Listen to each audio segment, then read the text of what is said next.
you as a leader, how you should be thinking as a leader. Because the way you think affects your lifestyle. In fact, it affects the leadership style. It creates the leadership style. How you think about life affects how you will act about it. How you think will determine your behavior. Are we okay? Are we okay? Yes. I want to make sure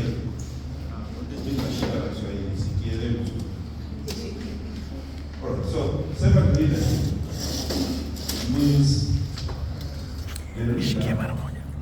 When you are a servant leader, you think for service first. All servant leaders, they first think for service. They think of being servants as opposed to slaves.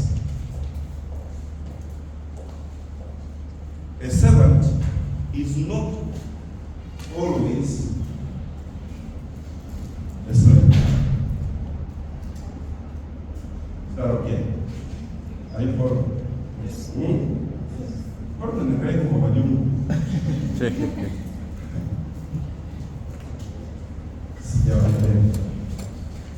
Alright, so let's go back.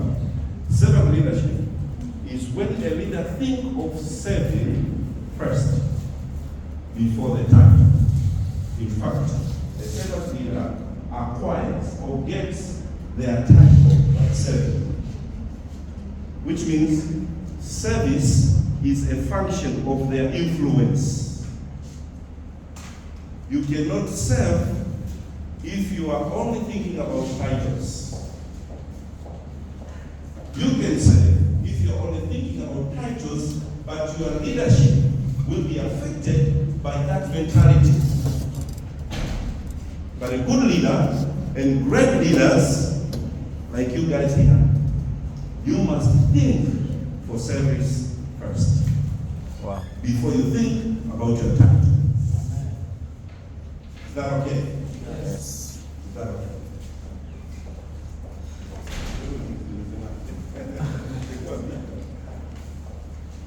So,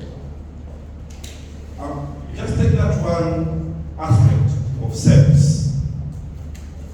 You must be thinking about providing services to those you want to lead. You have to be available. If you want to provide service, you have to be available. You must have something to offer. If you're a servant leader, you must first think about what? Service. Before you think about what? Titles. Again, let's go back. How should a servant leader think? How? You should think about what? Service. Before you think about what? Titles. That is the spirit of servant leadership. You become a servant to master those you serve. You become more powerful and more influential if you keep serving those you want to lead. You may acquire power by force. You may acquire power by titles. But the long-lasting, sustainable power should be received by service. You want people to think about you, remember you, and consider you as a great leader. You have to offer service. And offering service is not a simple thing to do because it requires humility. You have to be humble. The mindset of a servant leader is service first, not titles. You may lead by titles and you may use force because you want people to respect you because of who you are. But if you lead by doing the right thing, serving under them, in fact, People who are more influential to other people are the ones who are serving them. They are not mastering them. They are not trying to algebra them, or they are not trying to calculus them. When you serve people, you become unpickable. Tell your neighbor unpickable. Tell your neighbor unpickable. Unbishop. See? Let me give you an example. If you ask for water, and I go and give you water to you, I will become very powerful and influential to you. Yes. I have not considered my title when I want to go and fetch water for you, but I'm going to take water so that I can save you. When I do that, I become more relevant and more powerful to you than I am to those I did not serve.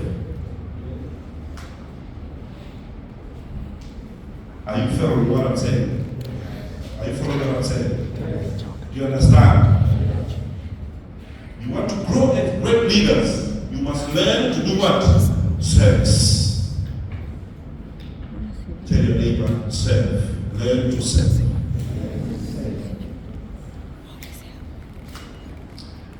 I know you are in the competition and whatsoever, the election, we are electing titles.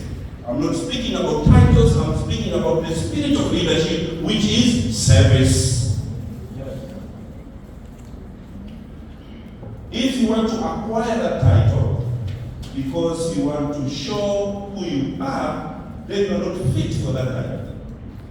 You're supposed to want that title because you are a servant. And